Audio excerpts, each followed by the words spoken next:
Sejam muito bem-vindos ao segundo seminário da Sindiprev de Saúde do Trabalhador!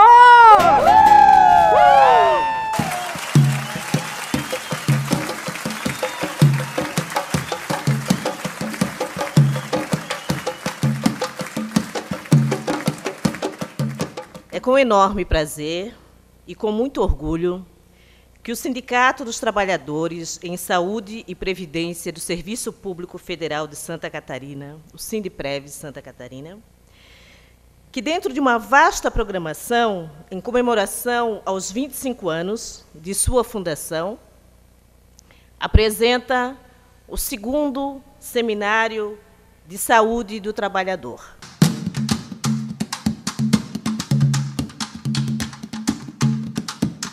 E a partir da audiência, do GT, surgiu o programa Bem-Estar é Saúde, né?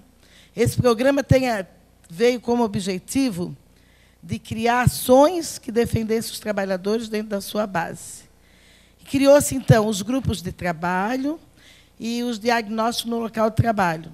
Nós estamos à disposição de todos vocês para que façam denúncias e para que venha para o sindicato para a gente fazer defesa, discutir a violência emocional e traçar algumas estratégias nesse momento. A política de saúde do trabalhador, ela só pode ser pensada coletivamente, ou seja, o trabalhador inserido no seu espaço de trabalho e como esse meio influencia a sua saúde física e mental. E por isso o resultado do trabalho do Departamento de Saúde do Trabalhador, nesses anos, né, desde o seu surgimento, ele é fruto não só do esforço do departamento, dos diretores, mas sim, nós precisamos lembrar que é fruto também do esforço, do empenho, do envolvimento de todos os diretores do sindicato. Temos que reconhecer o esforço também de todas as demais assessorias, do Sindipreves, jurídico, a imprensa, né, todos os demais funcionários, principalmente de envolvimento hoje nesse seminário, para a construção desse seminário para que ele acontecesse. O resultado também do trabalho do departamento também é fruto, principalmente, dos diretores de base, de quem está lá na ponta, que é a ponte que faz a mediação entre a base e a direção.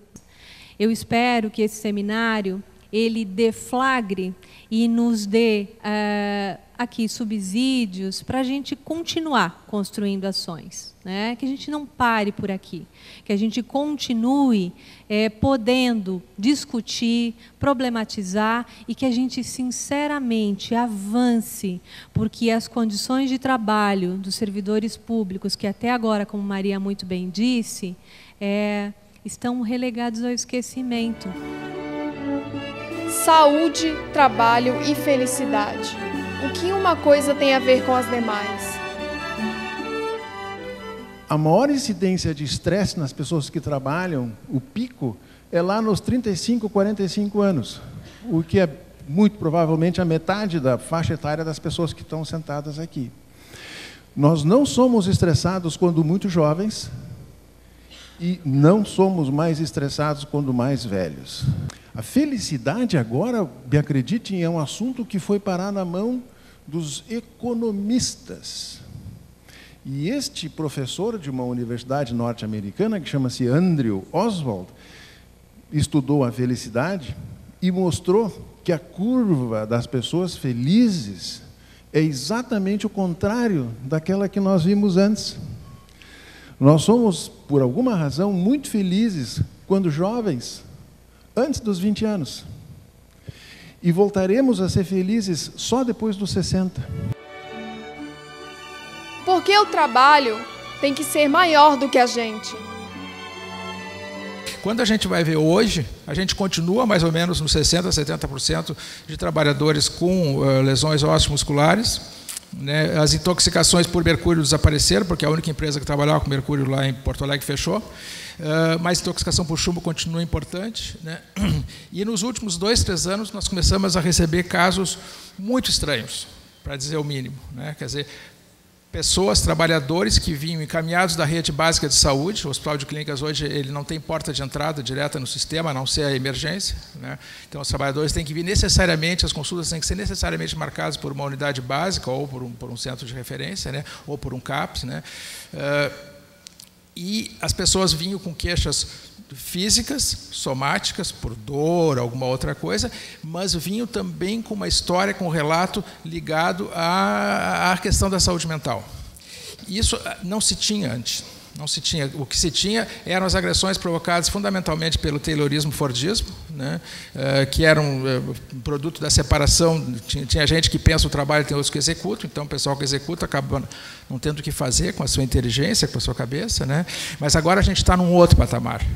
Então, assim, é muito importante que se consiga, né, entender um pouco de onde essas coisas vêm, quais são os mecanismos que tem por trás disso, né, porque esses novos modelos de gestão que eles se introduzem no mundo privado, eles hoje estão sendo introduzidos no setor público. Saúde é quando ter esperança é possível. Cada um de nós tem a sua própria história. Nós entramos num espaço de trabalho que já está pré-definido, que já está montado, né? Que a organização do trabalho, não somos nós que vamos criar, na esmagadora maioria das situações. O resultado desse encontro não está definido a priori, vai depender de uma série de circunstâncias. Vai depender da nossa história singular, mas vai depender também da organização do trabalho.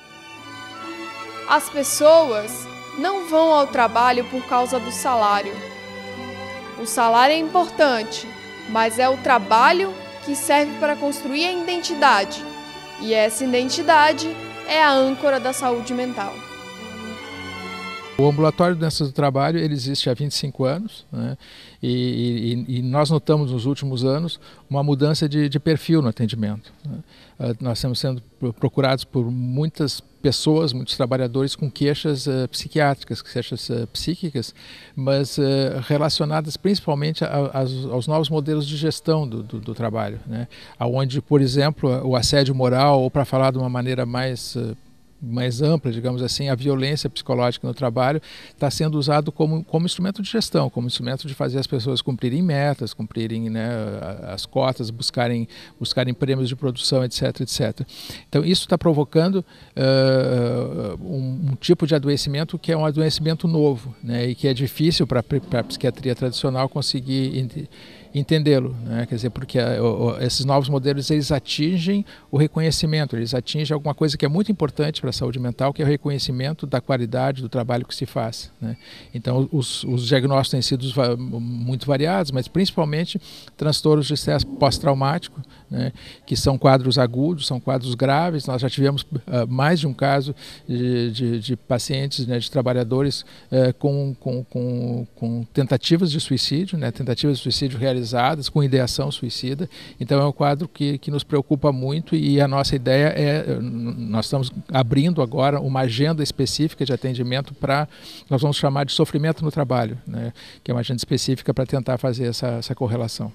Cabe ao Sereste ajudar a preparar o SUS para reconhecer nos usuários a relação que tem a doença, o acidente com o mundo do trabalho. Porque só o trabalhador segurado é que tinha a famosa CAT do INSS como fonte de informação, né, com todos os problemas de subnotificação que o INSS já tem. A Prefeitura de Florianópolis tinha um programa de saúde do trabalhador criado em 93, criado por solicitação do movimento sindical, né, e inclusive o Sindipreves, sindicatos bancários na época. Aí criou lá um programa de saúde do trabalhador, tinham só 3 pessoas, né? E com o Sereste, então, não só aqui em Florianópolis, mas acho que o seu Roque vai falar, no Brasil inteiro tem a rede, né, de Sereste pelo Brasil.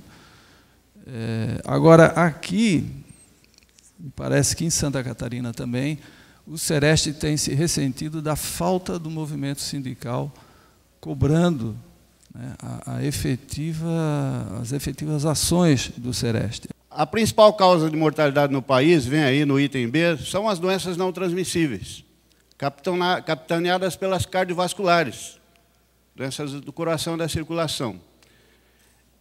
A população tem, aí em 2009, 319 mil mortes pelas cardiovasculares, outras 255 mil, cânceres 168 mil. Segunda causa mortes, eram pelas doenças transmissíveis. E a terceira causa morte pelas causas externas. É importante a gente falar isso sobre o SUS. Como é que se dá essa relação da promoção, da prevenção, da vigilância, do diagnóstico e da assistência no país? Nós temos um SUS muito voltado à doença. Nós tratamos das doenças. Nós não temos no país a cultura da promoção da saúde, tanto na população como nos profissionais de saúde. A grande realidade é essa. Principal causa de mortalidade continuam sendo pelas doenças não transmissíveis. Em 2010, as causas externas mataram 141.117 pessoas. Ou seja, por causas externas, estão morrendo mais de 300 pessoas por dia. E muitas delas são acidentes de trabalho, na construção civil, na agropecuária, no trânsito, etc. Terceira causa mortes, doenças transmissíveis. Nós nunca seremos um país de primeiro mundo enquanto a gente continuar morrendo por dengue, por leishmaniose. Nós nunca seremos um país de primeiro mundo enquanto não tivermos acesso à água tratada, na maioria desse país, acesso ao saneamento básico. Esse é o grande investimento que precisa ser feito pelos governos, tanto federal, tanto estaduais e tantos municipais. Nós temos uma oferta de serviços de alta qualidade. No entanto, a gente fica gastando com exames que muitas vezes são determinados pelo paciente e não pelo médico. Essa discussão tem que ser feita. O atendimento humanizado, o atendimento, queira Deus que a gente tenha um dia um atendimento personalizado ao cidadão que ali chega nos corredores da saúde, pública e privada. Sabia que a terceira causa de afastamento dos trabalhadores é a saúde mental? É importante a gente frisar que o controle social do SUS se dá principalmente pelas conferências municipais, estaduais e nacionais de saúde, trazendo as dificuldades, trazendo os problemas de saúde das comunidades, no sentido de se eleger as ações para os planos municipais, estaduais e nacional de saúde para os 4 anos seguintes, no início da gestão, sempre no primeiro ano de mandato dos nossos prefeitos, governadores e presidente da República. Ali estão os objetivos, diretrizes e metas da saúde, no sentido de reduzir a morbimortalidade dos brasileiros, no sentido de oferecer uma saúde de qualidade, de oferecer a atenção efetiva e tempestiva. E então o papel do controle social nisso começa pelas conferências. Aí vem os conselhos municipais, estaduais e nacional de saúde, que tem esse grande papel de aprovar os planos de saúde, também de fiscalizar os recursos que foram programados para serem utilizados. Então, o papel dos conselhos é fundamental nisso. E os conselhos eles têm uma representatividade de 50% dos usuários do sistema, do SUS, tem 25% de trabalhadores na saúde e tem 25% de representação dos gestores e prestadores de serviço. Quando nós falamos em saúde do trabalhador, nós vamos trazer representantes de toda essa intersetorialidade, que nós saímos da saúde para fazer a promoção e a prevenção e a própria vigilância nos ambientes de trabalho.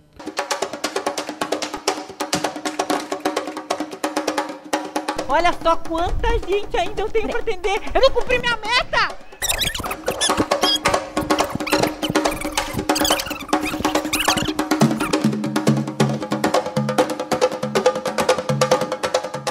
Os sindicatos achavam que a questão de saúde é uma questão burguesa que não interessa a ninguém. A verdade é essa. Né? Então, quer dizer, esse erro é um erro histórico que foi cometido no Brasil, em vários sindicatos, a gente cansou de falar. Né? Você não pode ter pessoas politizadas, você não pode ter pessoas com consciência, você não pode ter pessoas unidas se essas pessoas estão enfermas, até mentalmente. A verdade é essa. Então, quando o sindicato ele começa a pesquisar, ele começa a se preocupar, ele começa a trazer pesquisadores, especialistas na área para discutir um tema como esse, é um bom sinal. É sinal que houve, sem sombra de dúvida, o quê? Um avanço. Não existe um Estado atuante com serviço de qualidade se não tiver dinheiro e se o servidor não for bem tratado. Roberto Eloane, será que os trabalhadores estão esclarecidos o suficiente para detectar e denunciar o assédio moral? Eu acho que essa pergunta que você está fazendo, ela parece uma pergunta simples, mas não é. Eu diria que é uma pergunta marota, no bom sentido. Por quê? Quando falam, puxa vida, esse assunto está sendo tratado no Brasil já há alguns anos, é verdade. Houve progressos? Houve, até significativos. Mas a gente ainda vê muita confusão. Por exemplo, eu tive num evento que não faz tanto tempo assim em Brasília e confundiu-se assédio moral com assédio sexual. Né? Então, embora o conceito ele seja um pouco mais claro, a gente percebe que tem algumas coisas a serem feitas, algumas coisas a serem esclarecidas. Agora, não há dúvida nenhuma que as pessoas toleram menos abusos. Isso é muito bom. E isso se deve muito à atuação dos sindicatos. Né? Porque os sindicatos, que no começo, até certo ponto, não entendiam a importância do tema, hoje são parceiros, hoje têm atuado bastante, e isso faz com que tanto funcionários públicos como trabalhadores da iniciativa privada não vejam com bom grado humilhações constantes, desrespeito contínuo e outros tipos de conflito que não são conflitos comuns, que podem acontecer no ambiente de trabalho e serem resolvidos. As pessoas começam até de forma intuitiva a perceberem que há limites, que você pode cobrar, mas não pode cobrar de uma maneira que me torne um sujeito deprimido, sofrido, humilhado. Isso não pode. Então as pessoas vão formando um conceito nas suas cabeças e vão começando a expor a sua indignação perante alguns atos. É isso que constitui um progresso que eu acho que é muito significativo. Quem é o servidor público federal? E quem é o nosso patrão? Então, quando a gente está falando de uma saúde para o servidor público federal, nós estamos falando em prover para esse tipo de trabalhador, com características específicas, condições para que ele possa enfrentar suas dificuldades e seus desafios. Então, é esse o conceito que a gente está... É um conceito mais ampliado. Então, saúde, quando a gente está falando aqui nessa composição dessa política, não é simplesmente a ausência de doença. É claro que quem está doente não tem saúde, mas não basta não estar doente para ter saúde. A gente tem que ter nossos meios próprios para enfrentar a vida, e isso a gente está chamando de saúde. O nosso patrão é o Estado brasileiro. Tá? É o Estado brasileiro, não é o governo. O governo é o gestor de plantão, que segundo umas regras que mudam de tempos em tempos, agora a cada 4 anos tem uma eleição, tem um governo federal, tem um governo estadual, tem um governo municipal, que faz a gestão do Estado brasileiro, seja na esfera federal, estadual ou municipal. Então, o nosso patrão é o Estado, os governos passam, né? O Estado fica, e o trabalhador do Estado continua, que somos nós. Os servidores da Anvisa não aguentam mais a carga horária. Terezinha Maria da Silva, servidora da Anvisa e diretora do Sindpreves. como a privatização dos portos já está afetando os trabalhadores da Anvisa. A privatização dos portos está afetando os servidores não só da Anvisa, mas de todos os demais órgãos aduaneiros, MAPA, Receita, Polícia Federal e a própria Anvisa, na questão que a lei determina que os portos organizados têm que estar 24 horas funcionando, os órgãos públicos terão que estar com as portas abertas 24 horas por dia. Isso está faltando servidor para atender essa demanda, está afetando a vida dos servidores porque plantão 12/36 na Anvisa, e existe uma discrepância nesse sentido, porque a única que está cumprindo 12/36 são os servidores da Anvisa em todo o Brasil, e os demais órgãos 24/72.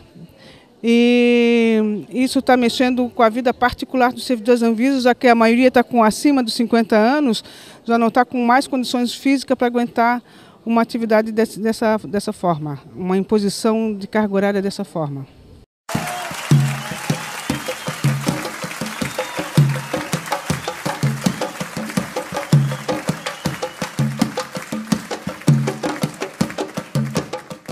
Mas nós estamos falando de saúde do trabalhador porque no trabalho nós somos uma laranja.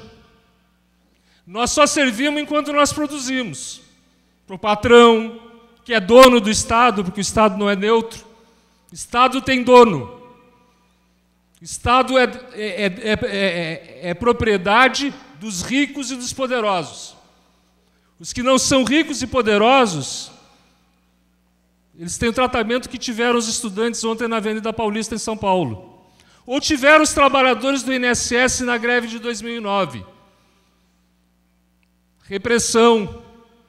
E se fala de democratização das relações do trabalho como um passo para resolver o problema de saúde. Não vai ser resolvido porque o Estado e o governo que está aí não trata, o Estado que está aí e o governo que está aí não trata os trabalhadores com democracia.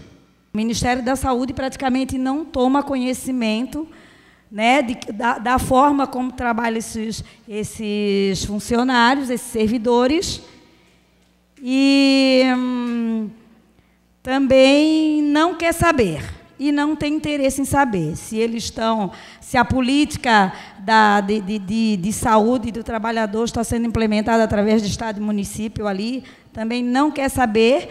O Ministério da Saúde não assume esses trabalhadores nem para fazer o controle periódico de saúde, né? Então, eu acho isso aí uma questão muito grave.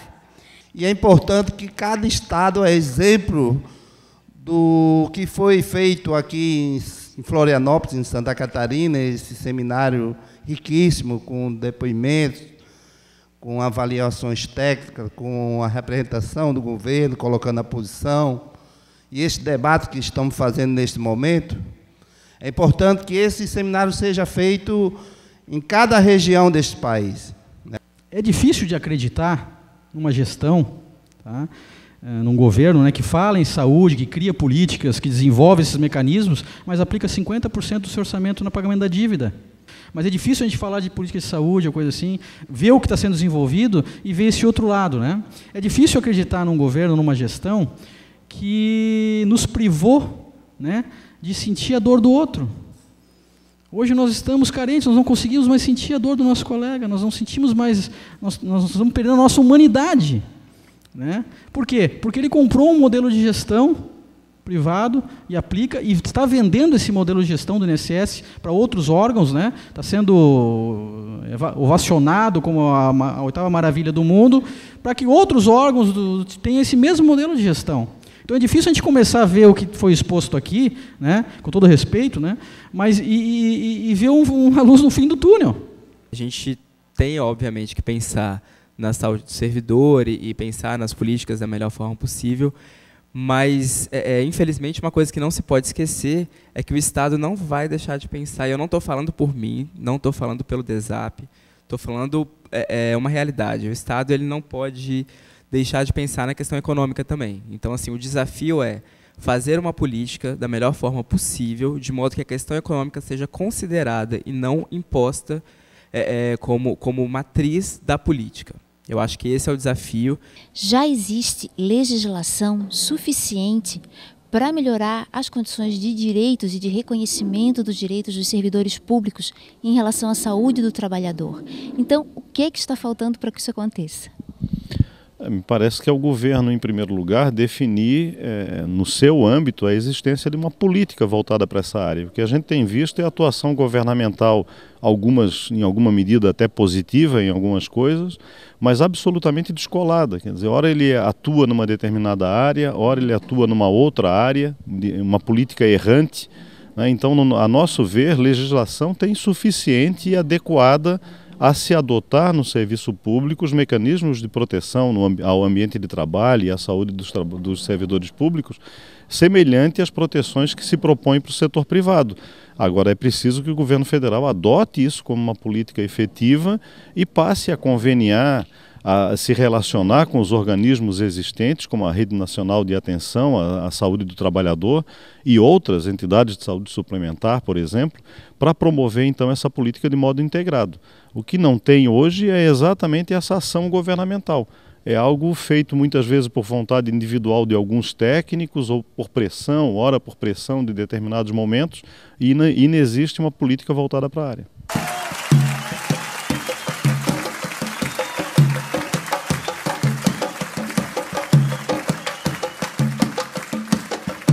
Marim, você como convidado, participante do 2º Seminário do Sindiprév de Saúde do Trabalhador, você que é diretor do Sinergia, qual é a sua avaliação nesse último dia do evento? A avaliação do evento e desses 3 dias, né, da importância dos trabalhadores estarem aqui discutindo saúde, que significa dignidade no trabalho. Né? Poucas empresas, poucas entidades dão valor para a questão da saúde no trabalho. E o trabalho que o Sindiprév vem realizando, né, principalmente o 1º e o 2º congresso e as outras atividades relativas à saúde, de uma importância enorme para nós do movimento sindical e para a classe trabalhadora.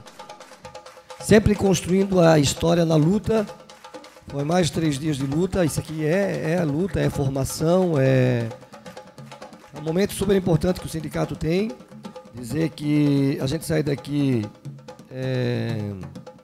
feliz pela realização desse evento, mas a gente agradece publicamente as companheiras e companheiros do Rio Grande do Sul, do Paraná, do Sindiprév do Paraná, do Rio Grande do Norte e de São Paulo pela participação desse evento.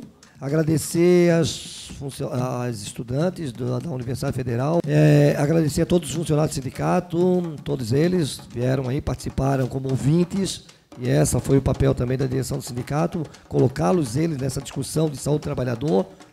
Muito obrigado a todos.